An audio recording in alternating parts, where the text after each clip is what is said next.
Hello guys, कैसे हो आप लोग। और आप देख रहे हैं रूपॉक्स रूबिक्स। किसी भी चीज़ को सीखने के लिए सबसे पहले आपको उसकी बेसिक इन्फॉर्मेशंस पता होने चाहिए। वैसे ही एक 3x3 रबिक्स क्यूब को सीखने के लिए आपको उसकी बेसिक इन्फॉर्मेशंस पता होने चाहिए। तो आज के इस वीडियो में मैं आपको बताने जा रहा हूँ वो सारी बेसिक इन्फॉर्मेशंस जो आपको जानना ज़रूरी है एक 3x3 रबिक्स क्यूब को सॉल्व करने से पहले। अगर आप मेरे चैनल पे नए हैं तो इसे सब्सक्राइब करना ना भूलें। तो चलिए स्टार्ट करते हैं आज का वीडियो।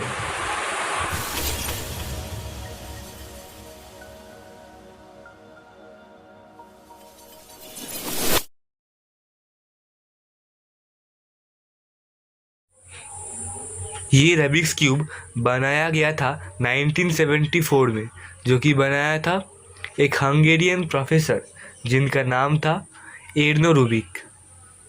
इस क्यूब में 26 पार्ट्स होती है, जिनमें से 6 सेंटर पीसेस, 8 कॉर्नर पीसेस और 12 एज पीसेस होती है।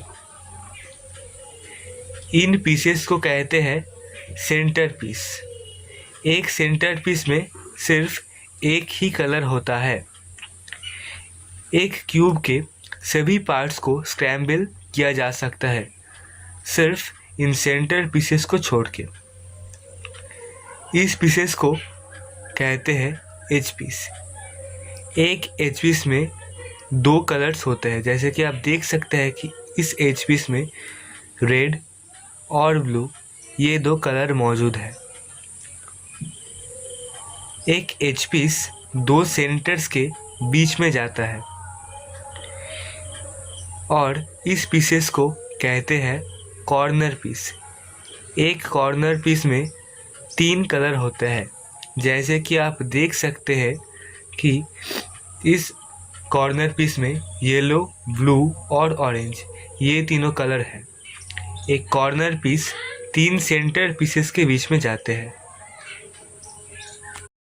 कोई भी 3x3 रबिक्स क्यूब में ऑरेंज कलर हमेशा रेड के ऑपोजिट में होता है।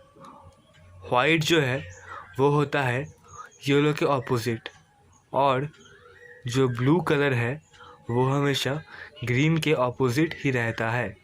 और जो ब्लू, येलो और रेड कलर होते हैं वो हमेशा क्लॉकवाइज पैटर्न में रहते हैं।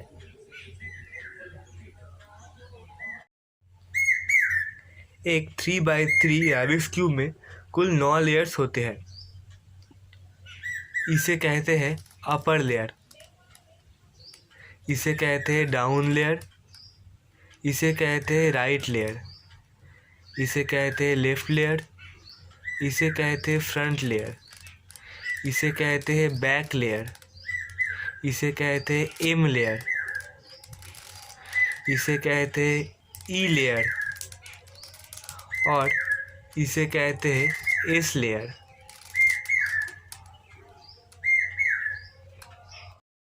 जब हम अपर लेयर को क्लॉकवाइज घुमाते हैं तो उसे कहते हैं अप, और जब हम अपर लेयर को एंटी क्लॉकवाइज घुमाते हैं उसे कहते हैं अप इन्वर्स। अप इन्वर्स को हम अप प्राइम और अप बैक भी कह सकते हैं। अप बैक कुछ इस तरह का दिखता है। जब हम डाउन लेयर को क्लॉकवाइज घुमाते हैं उसे कहते हैं डाउन, और जब हम डाउन लेयर को एंटी क्लॉकवाइज घुमाते हैं उसे कहते हैं डाउन इनवर्स। जब हम राइट लेयर को क्लॉकवाइज घुमाते हैं उसे कहते हैं राइट, और जब हम राइट लेयर को एंटी क्लॉकवाइज घुमाते हैं उसे कहते हैं राइट इनवर्स। जब हम लेफ़्ट लेयर को क्लॉकवाइज घुमाते हैं उसे कहते हैं लेफ़्ट, और जब हम लेफ़्ट लेयर को एंटी क्लॉकवाइज घुमाते हैं उसे कहते हैं लेफ़्ट इनवर्स। जब हम फ्रंट लेयर को क्लॉकवाइज घुमाते हैं उसे कहते हैं फ्रंट, और जब हम फ्रंट लेयर को एंटी क्लॉकवाइज घुमाते हैं उसे कहते हैं फ्रंट इनवर्स। जब हम बैक लेयर को क्लॉकवाइज घुमाते हैं उसे कहते हैं बैक, और जब हम बैक लेयर को एंटी क्लॉकवाइज घुमाते हैं उसे कहते हैं बैक इनवर्स। हमें हमेशा ये ध्यान रखना होगा कि अगर अप होता है इस तरफ तो डाउन होगा इसके ठीक उल्टे तरफ, मतलब ऐसे। अगर राइट होता है इस तरफ तो लेफ़्ट होगा इसके ठीक उल्टे तरफ, मतलब ऐसे। वैसे ही अगर फ्रंट होता है इस तरफ तो बैक होगा इसके बिल्कुल उल्टे तरफ, यानी कि ऐसे। ये तो थे हमारे बेसिक लेयर नोटेशंस। अब हम जानेंगे वाइड लेयर नोटेशंस। अगर हम क्यूब को ऐसे पकड़ के दोनों लेयर्स के साथ क्लॉकवाइज घुमाते हैं तो वो होता है स्मॉल आर। बहुत सी जगह में स्मॉल आर को RW से भी आइडेंटिफाई किया जाता है। और जब हम ऐसे ही दो लेयर्स को एक साथ पकड़ के एंटी क्लॉकवाइज घुमाते हैं तो वो हो जाते हैं स्मॉल आर इन्वर्स। जब हम ऐसे दो लेयर्स को पकड़ के क्लॉकवाइज घुमाते हैं वो हो जाते हैं स्मॉल एल। और जब हम इस दो लेयर्स को एक साथ पकड़ के एंटी क्लॉकवाइज घुमाते हैं तो वो हो जाता है स्मॉल एल इन्वर्स। जब हम ऐसे दो लेयर्स को एक साथ पकड़ के क्लॉकवाइज घुमाते हैं तो वो हो जाता है स्मॉल यू। और जब हम ऐसे दो लेयर्स को पकड़ के एंटी क्लॉकवाइज घुमाते हैं तो वो हो जाता है स्मॉल यू इन्वर्स। जब हम ऐसे दो लेयर्स को पकड़ के क्लॉकवाइज घुमाते हैं तो वो हो जाता है स्मॉल डी। और जब हम ऐसे ही दो लेयर्स को पकड़ के एंटी क्लॉकवाइज घुमाते हैं तो वो हो जाता है स्मॉल डी इन्वर्स। जब हम ऐसे ही दो लेयर्स को पकड़ के क्लॉकवाइज घुमाते हैं तो वो हो जाता है स्मॉल एफ। और जब हम ऐसे ही दो लेयर्स को पकड़ के एंटी क्लॉकवाइज घुमाते हैं तो वो हो जाता है स्मॉल एफ इन्वर्स। जब हम ऐसे ही दो लेयर्स को पकड़ के क्लॉकवाइज घुमाते हैं तो वो हो जाता है स्मॉल बी। और जब हम ऐसे ही दो लेयर्स को पकड़ के एंटी क्लॉकवाइज घुमाते हैं तो वो हो जाता है स्मॉल बी इन्वर्स। अब हम सीखेंगे ट्वाइस लेयर नोटेशंस। अगर किसी भी फॉर्मूला में अगर आपको दिखे R2 तो आपको ऐसे क्यूब को लेके राइट लेयर को सेम डायरेक्शन में दो बार घुमाना है। अगर आपको किसी भी वीडियो में दिखे कि L2, इसका मतलब आपको समझना होगा कि आपको लेफ़्ट लेयर को ऐसे पकड़ के किसी भी एक डायरेक्शन में दो बार घुमाना है। आप ऐसे भी कर सकते हैं और ऐसे भी कर सकते हैं, उसका कोई भी इफेक्ट आपके क्यूबिंग में नहीं दिखेगा। अगर आपको दिखे U2, इसका मतलब आपको अपर लेयर को दो बार सेम डायरेक्शन में घुमाना होगा। अगर आपको दिखे D2, इसका मतलब आपको डाउन लेयर को दो बार सेम डायरेक्शन में घुमाना होगा।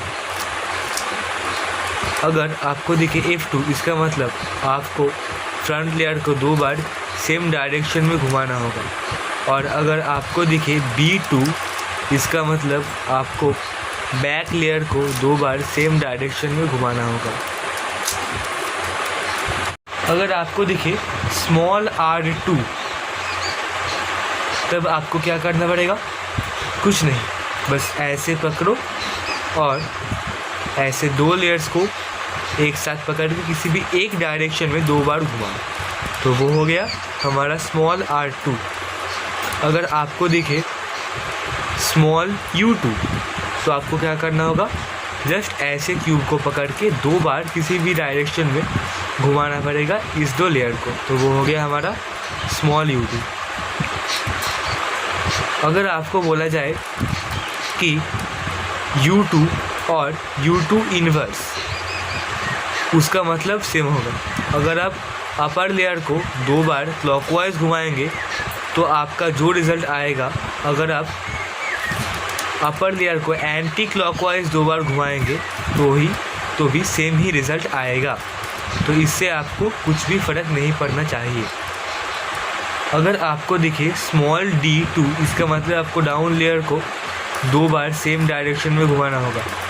अगर आपको दिखे स्मॉल L2, इसका मतलब आपको ऐसे ये दो लेयर को किसी भी एक डायरेक्शन में घुमाना होगा। अगर आपको दिखे स्मॉल F2, इसका मतलब आपको फ्रंट के दो लेयर्स को एक साथ पकड़ के किसी भी डायरेक्शन में दो बार घुमाना होगा। और अगर आपको दिखे कि स्मॉल B2, इसका मतलब आपको पीछे के दो लेयर्स को एक साथ पकड़ के किसी भी एक डायरेक्शन में दो बार घुमाना होगा, तो हो गया हमारा स्मॉल B2। एम का मतलब होता है कि हमारे एम लेयर को लेफ़्ट लेयर के मुताबिक क्लॉकवाइज या फिर एंटी क्लॉकवाइज घुमाना। अगर आपको एम करने को कहा जाए तो फिर आप एम लेयर को लेफ़्ट लेयर के मुताबिक क्लॉकवाइज घुमाएंगे, तो वो हो गया हमारा एम। और अगर आपको कहा जाए कि एम इन्वर्स, तो आपको लेफ़्ट लेयर के अकॉर्डिंग एम लेयर को एंटी क्लॉकवाइज घुमाना होगा, तो वो हो गया हमारा एम इन्वर्स। अब हम जानेंगे क्या है एस और ई लेयर। ये है हमारा ई लेयर। अगर हम ई लेयर को डाउन लेयर के मुताबिक क्लॉकवाइज या फिर एंटी क्लॉकवाइज घुमाएंगे, तो वो होगा हमारा ई और ई इन्वर्स। तो ये हो गया हमारा ई, क्योंकि हमने इस ई लेयर को डाउन लेयर के मुताबिक क्लॉकवाइज घुमाया था। और जब हम इस डाउन लेयर के मुताबिक ई लेयर को एंटी क्लॉकवाइज घुमाएंगे, तो वो होगा हमारा ई इन्वर्स। और जो एस लेयर है ना, वो एस लेयर फ्रंट लेयर के मुताबिक घूमता है। तो ये हो गया हमारा एस और ये हो गया हमारा एस इन्वर्स, जो कि हमने किया फ्रंट लेयर के मुताबिक। अब हम जानेंगे होल क्यूब टर्म्स। अब हम सीखेंगे whole cube terms. Whole cube terms में है X, Y and Z move. ये X, Y and Z move connected है मैथमेटिक्स से। हमको इमेजिन करना है कि एक एक्सिस यहाँ से जाके यहाँ से निकला है, वो है एक्स एक्सिस। वाई एक्सिस जो है वो यहाँ से जाके यहाँ से निकला है, और जो जेड एक्सिस है वो यहाँ से जाके यहाँ से निकला है। तो हमको क्यूब को ऐसे पकड़ के एक्स एक्सिस के बराबर राइट लेयर की तरह जब क्लॉकवाइज पूरा क्यूब को घुमाएंगे तो वो होगा एक्स, और जब पूरा क्यूब को राइट लेयर की तरह एक्स एक्सिस के बराबर एंटी क्लॉकवाइज घुमाएंगे तो वो होगा एक्स इन्वर्स। अब हमें वाई एक्सिस के बराबर अपर लेयर की तरह इसे क्लॉकवाइज घुमाना है, तो वो हो गया वाई मूव। और जब हम अपर लेयर की तरह वाई एक्सिस के ऊपर इसे एंटी क्लॉकवाइज घुमाएंगे तो वो होगा वाई इन्वर्स। अब हमें जेड एक्सिस के बराबर इसे फ्रंट लेयर की तरह ऐसे घुमाना है, तो वो हो गया जेड। और जब हम जेड एक्सिस के बराबर इसे फ्रंट लेयर की तरह एंटी क्लॉकवाइज घुमाएंगे तो वो हो गया जेड इन्वर्स। तो अगर आपको दिखे Z2, इसका मतलब आपको Z लेयर को 2 बार टर्न करना पड़ेगा। वैसे ही अगर आपको दिखे X2, इसका मतलब आपको X लेयर के X एक्सिस के बराबर इसे 2 बार ऐसे घुमाना होगा। और अगर आपको दिखे Y2, इसका मतलब आपको क्यूब को 2 बार ऐसे घुमाना होगा। तो आई होप आपको सारे के सारे नोटेशन समझ आ गए होंगे और आप एक क्यूब को सॉल्व करने के लिए पूरी रेडी हो। गाइस, आई होप ये वीडियो आपको पसंद आई हो, और अगर आपको ये वीडियो पसंद आए तो इसे लाइक करना ना भूलें और जितना हो सके उतना शेयर करें। अगर आप मेरे चैनल पर नए हैं तो इसे सब्सक्राइब करना ना भूलें और पास में दिखे बेल आइकन को ज़रूर प्रेस कर दें ताकि हमारे चैनल की कोई भी नोटिफिकेशन सबसे पहले आप तक पहुंचे। Thanks for watching.